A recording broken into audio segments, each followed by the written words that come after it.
betume por cal.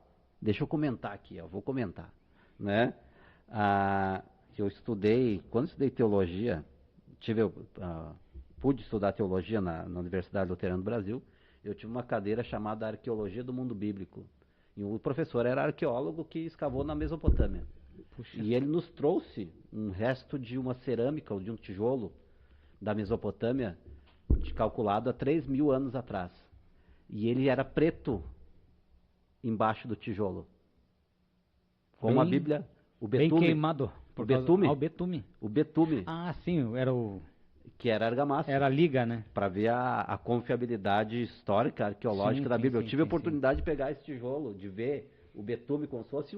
É uma coisa comum, é um pedaço de tijolo como se fosse um piche, alguma coisa desse tipo, né? Mas na realidade é um tijolo mesopotâmico de 3.000 anos atrás. Ah, que coisa. É impressionante, assim, né? Sempre quando vejo isso, tá lá, é história, né? É só escavar lá nessa... Tanto que essa região de Sinear, se eu não estou enganado, está relacionada à Suméria. A Suméria é considerada a primeira civilização da humanidade. Mas, enfim, né? E betume por cal. Interessante também aqui, ó, betume por cal. Posteriormente se usou cal. Então, quem escreveu isso posteriormente já se utilizava cal. Então, para ver como a pessoa que deu esse relato está dando um relato antigo, né? Já na sua época não se usava mais o betume. Como que ela sabia disso? Né? Essas informações. Né? Hoje nós sabemos disso pela arqueologia. Sim, pesquisando. Ou revelação, né? Ou uma tradição que se passou, né? Enfim. E disseram, né? Ou melhor, de novo, eia, edifiquemos nós uma cidade e uma torre cujo cume toque nos céus e façamos-nos um nome. Façamos-nos um nome, presta bem atenção, você que está nos acompanhando, para que não sejamos espalhados sobre a face de toda a terra. Lembrando, né, que no início o mandamento é multiplicai-vos e enchei a terra. Espalhar, né? Espalhar, né? Ocupar os espaços. Nós temos os continentes e hoje, graças a Deus, historicamente falando, o ser humano ocupou os mais... distintos lugares remotos do planeta, né? Nós temos, já existiam tribos indígenas na Patagônia, aborígenes na Austrália, as pessoas que moram lá na Papua Nova Guiné, as pessoas que moram no Ártico, os esquimós na Groenlândia.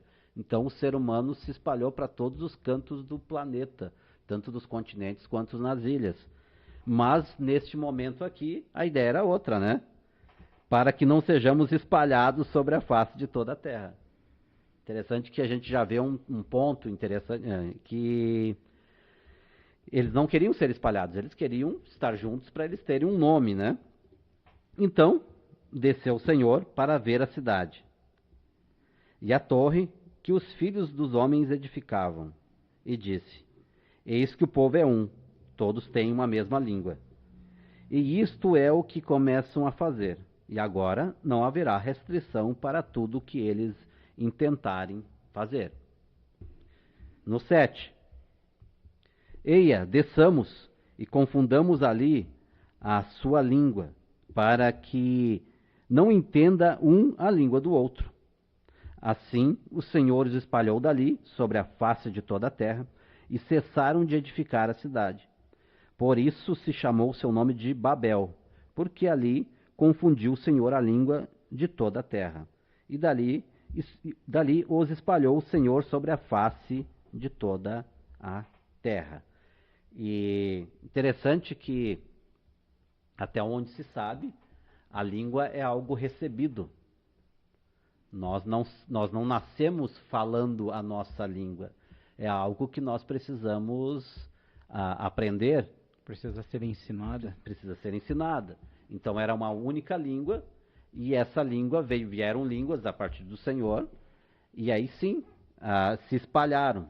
Tanto que esse argumento é utilizado, né, para dizer que não é algo evolutivamente que veio junto com o ser humano. Isso foi recebido em algum momento da história. É interessante, na verdade, enquanto tu falas, eu fico aqui imaginando coisas, Diego. E é algo que nós muitas vezes não pensamos, né? Mas uma pessoa de mais idade que já tem o aprendizado de uma língua, ela tem muita dificuldade de se comunicar em outra língua, ler e se expressar. E muitas vezes até vai para um outro país, mas fica meio limitado, fica com sotaque, algumas palavras não consegue pronunciar e muitas vezes nem aprende direito se comunicar naquele lugar. Uma criança não, né? Porque geralmente nós aprendemos bem a nossa língua materna na infância, automaticamente, né? Tanto que aquelas crianças que têm aqueles casos, tipo, se eu não me engano, na Romênia, na Índia, foram abandonadas, foram criadas com as galinhas, com os cachorros. Existem esses casos. E outros com os lobos, e aí vai, né? Essas crianças nunca mais conseguiram desenvolver a linguagem plenamente. Ficam limitadas? Ficaram limitadas. E se você pegar uma criancinha pequena que ainda não aprendeu a falar e colocar em qualquer outro povo do mundo, com qualquer outra linguagem, ela vai aprender tranquilamente a linguagem do povo que ela estiver convivendo naquele momento. Isso. Então, para ver que a língua não é algo que veio evolutivamente junto com o ser humano. Não vem na bagagem, né? Não vem na bagagem, assim como a educação também não vem na bagagem, né? Ou se aprende. Essas coisas apontam para um criador, né? Então, o criador, quem deu as línguas, quem espalhou os povos, e aqui nós estamos falando de um tempo muito remoto, que é difícil até mesmo de datá-lo, mas certamente, sendo Cinear ou a Suméria a civilização mais antiga do mundo, as pessoas começaram a ir para os lugares mais distintos da Terra, chegando na China, na Índia, em vários lugares, e os povos foram se espalhando conforme as suas próprias linguagens, né? Eu lembrei de um caso também, ninguém sabe o porquê que os ciganos saíram há mais de 1000 e tantos anos atrás e nunca mais voltaram. E daí ninguém sabia de onde é que tinha vindo os ciganos. Daí depois, no século XIX, se eu não estou enganado, alguém foi lá e comparou a língua deles e encontrou uma língua similar da Índia. E os povos, eles têm o que como identidade? A sua cultura e principalmente a sua língua. E é uma grande... Aí é interessante, porque eles foram se espalhando pelo mundo, né? Então tu ouve, tem ciganos romenos, ciganos russos. Esses tempos atrás eu estava assistindo um documentário, existiam ciganos franceses. Poxa, mas não pode, né? Tem que sair de um lugar único, né? Sim, e ir se espalhando. Então se você for voltar, vai chegar à Índia, então. Chega no norte da Índia, existem línguas hoje aparentadas, né, dessa língua. Parecidas, similares, que as palavras lá, fogo, as mais básicas, pão, água... São as mesmas. São praticamente as mesmas. Né? Então, para ver por que eu estou citando essa questão dos ciganos, né? O que move um povo, geralmente, é a sua língua. Né?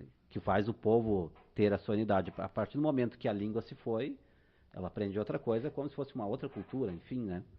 Muda a língua, muda a cultura. Muda a cultura. Então Deus confundiu as línguas para que houvessem essas migrações. Eu citei o caso dos ciganos. E de fato ocorreram. As pessoas obrigaram-se a se espalhar porque não se compreendiam, né? Então teriam que buscar os similares. Porque com certeza algumas pessoas... Este grupo foi fragmentado em pequenos grupos, provavelmente, né? Sim. Por similaridade de idioma.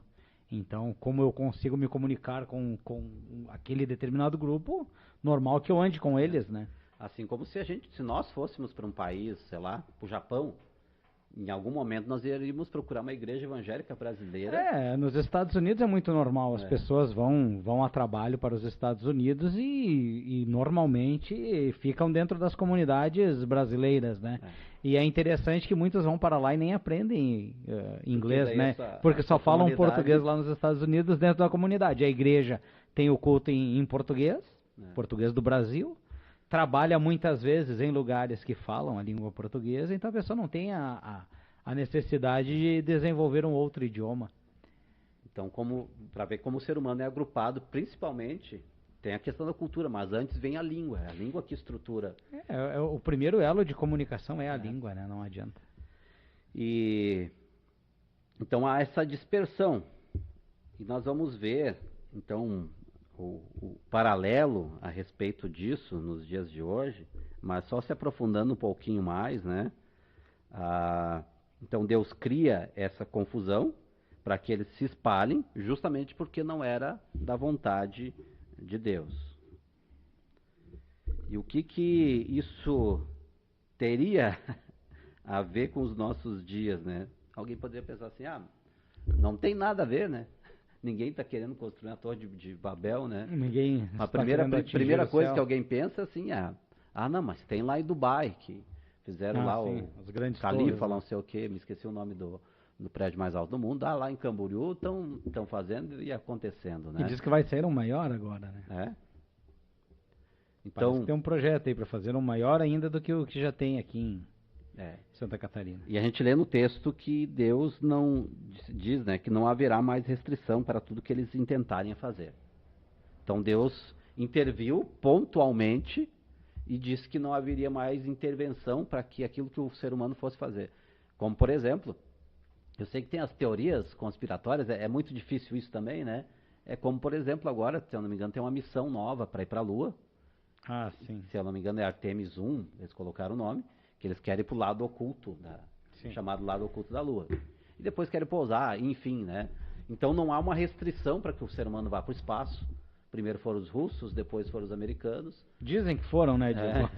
Mas a cadela morreu, né? Pois, olha. Então... É Artemis. Artemis 2 já. Para março de 26, está aí, ó, mês que vem. E, enfim, né, independente dos grandes projetos, né, o Musk desculpe usar a palavra, mas é bem louco para querer ir para Marte, né? O sonho dele é para ir para Marte, né? E conseguiu evoluir muito tecnologicamente em relação aos foguetes, a SpaceX, enfim, né? Mas só para mostrar que Deus não restringiu esses intentos humanos. Deus permite, né? Deus permite que esses intentos humanos eles continuem. Então Deus interviu ali pontualmente, justamente por quê? Porque eles queriam ficar num só lugar. E não era da vontade de Deus que eles ficassem num só lugar, mas sim que ele se expandisse. Então, Babel, nós podemos dizer que Babel é um projeto autossuficiente. A gente já começa aí. É uma autossuficiência humana para a própria construção da sociedade, se é que nós podemos falar dessa forma, né? Então, da humanidade, uma autossuficiência de criarmos uma cidade longe da vontade de Deus. E a gente vê que não deu certo, né? não foi para frente. Que é aquilo que está escrito: edificamos para nós uma cidade, uma torre, façamos para nós um nome. Olha só que interessante essa expressão, né? Façamos para nós um nome. É interessante que, se você observar o decorrer desta narrativa bíblica, o homem está sempre tentando não depender de Deus, né? Tentando se afastar de Deus, né? Vamos nós colocar o nome, vamos fazer do nosso jeito, nosso nome, né? Vamos produzir o nosso material para construir da maneira que nós achamos mais adequada para atingir os nossos objetivos, né? E os objetivos, nesse caso da Torre de Babel, era justamente fazer com que aquele povo fosse conhecido. Provavelmente já havia alguns dispersos, né, no início ali, e eles sendo conhecidos, eles teriam um nome justamente por quê? Porque eles construíram a torre, eles fizeram, né, é o grande intento deles. Então, por isso, essa autossuficiência, uma centralização, um progresso. A gente pode dizer também que tem um progresso, e não dá para dizer que não há um progresso, né? Deixa eu citar uma coisa bem interessante aqui. Até hoje, na região da Mesopotâmia, existem os chamados zigurates, que são estruturas muito grandes da civilização antiga da Mesopotâmia, da Babilônia, enfim, da Suméria, em que era como se fosse um tipo de pirâmide construída em várias estruturas. Geralmente isso estava associado ao paganismo. E não duvido, no caso de Babel também, de eles criarem um deus e faziam um tipo de culto com o sacerdote e tudo lá na ponta da pirâmide. Se cultuava o deus pagão. Os mesopotâmios faziam isso. E existem os restos arqueológicos disso. Tanto é que quando os primeiros arqueólogos descobriram esses zigurates, eles começaram a pensar ou pensavam que iam encontrar a Torre de Babel, né? Só que depois eles entenderam que existe uma relação arqueológica em relação a isso, né? E a gente vai ver também que existia tecnologia em relação a tudo isso. Isso era feito no prumo, era tudo alinhado, né? E daí vem aquelas teorias malucas em relação às pirâmides, os maias, os astecas. Ah, foram os extraterrestres que botaram as pedras lá, né? E assim por diante. Tem no History Channel tem o Alienígenas do Passado, lá sempre são os alienígenas que construíram as pirâmides. Esse mesmo professor que eu citei antes, uma vez ele falou numa aula, e eu achei surpreendente, né? Que o homem moderno, ele olha para trás, e ele tem um olhar evolucionista e não da criação. E daí ele pensa que o ser humano está evoluindo no entendimento. O ser humano já foi criado inteligente lá no passado. Os egípcios eram inteligentes, os mesopotâmios eram inteligentes. Então Deus deu inteligência. A gente vai ver na Bíblia aqueles que construíram o templo, né? Já no livro de Gênesis, aquele que lidava com metais. Não sabe? Não esqueci o nome do... me fugiu agora. Mas aí tinha o da música também. Isso. As pessoas já recebiam determinadas habilidades. Já vinha com aquela habilidade, né? Então, a gente tem o caso dos egípcios, enfim, existia uma tecnologia e, de fato, colocaram em prática, não sei dimensionar como isso aconteceu, mas existia um certo progresso. E existe também um certo orgulho nesse progresso, nessa falta de dependência de Deus. Então, uma autonomia espiritual, façamos para nós um nome. A princípio, a gente vai ver que nem tudo vai ser um pecado, uma coisa desse tipo. O problema é essa autossuficiência. O problema não é tecnologia, o problema não é construir a torre, né? O problema é fazer esse nome, essa que era a ideia.